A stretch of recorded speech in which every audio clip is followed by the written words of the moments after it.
You're grinding every day. Long hours, no backup, no accountability. That ends now. The Empower Solopreneur Mastermind gives you one simple advantage: a weekly power session that turns isolation into domination. Every Friday morning on Zoom, you'll get real coaching and real feedback to make real moves. Join a group of driven professionals in a program designed for solopreneurs and people working at home. Stop getting stuck. Start scaling. Seats are limited. Lock in yours today at modernobserver.com/empower-mastermind.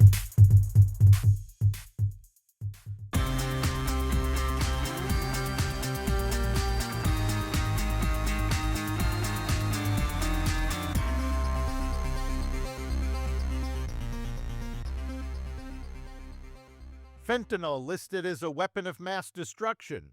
Oil prices drop, unemployment rises, and more. Welcome to the Raw Naked Truth. I'm your host, Eric Lopkin, and here's the news you need to know.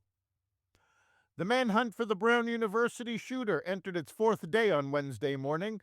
Police released several new images of the person of interest and a video timeline on Tuesday, but still have not announced any further leads on the identity of the shooter.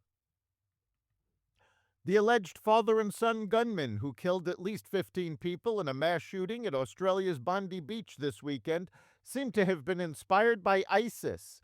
In a statement to the press yesterday, Australian Prime Minister Anthony Albanese said it would appear that there is evidence that this was inspired by a terrorist organization, by ISIS, and added that Islamic State flags and IEDs had been seized from their vehicle.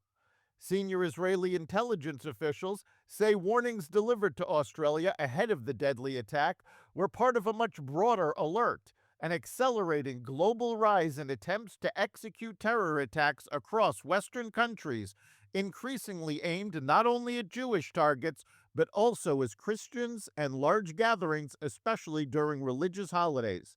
According to a senior Israeli intelligence official, Israel's Foreign Intelligence Service has been tracking a sharp increase in attempted attacks worldwide, many of them low-tech, quickly mobilized, and designed to exploit open societies and crowded public events. "We stopped a few ticking bombs. The target was on people's heads," the senior official told Fox News Digital. Israeli intelligence officials say Australia is not an outlier. From their perspective, recent months have revealed a pattern of attempted and disrupted plots across Europe, North America, and beyond, pointing to a sustained global threat rather than sporadic violence. President Trump signed an executive order designating illicit fentanyl as a weapon of mass destruction, directing the Pentagon and Justice Department to take additional steps to combat the drug that killed more than 48,000 Americans in 2024. The order describes fentanyl as closer to a chemical weapon than a narcotic, noting that 2 milligrams, equivalent to 10 to 15 grams of table salt, can be a lethal dose and could be weaponized for large-scale terror attacks.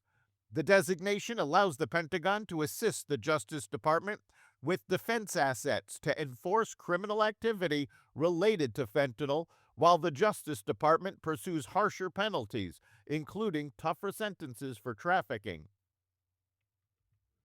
U.S. crude oil on Tuesday fell below $55 per barrel, hitting the lowest level since early 2021, as traders factor in a looming surplus and the possibility of a peace agreement in Ukraine.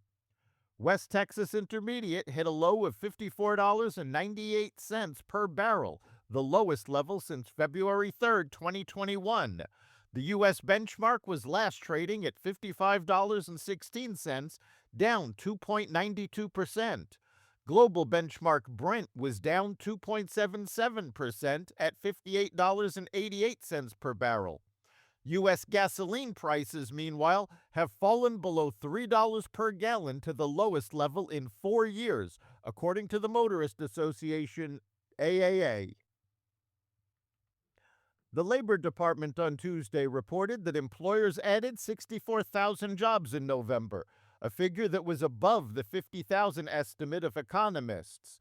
The unemployment rate ticked up to 4.6% for November, which was higher than the 4.4% rate expected by economists. The 4.6% unemployment rate is the highest since September 2021. Job gains in the 2 prior months in which the employment report was released were both revised lower.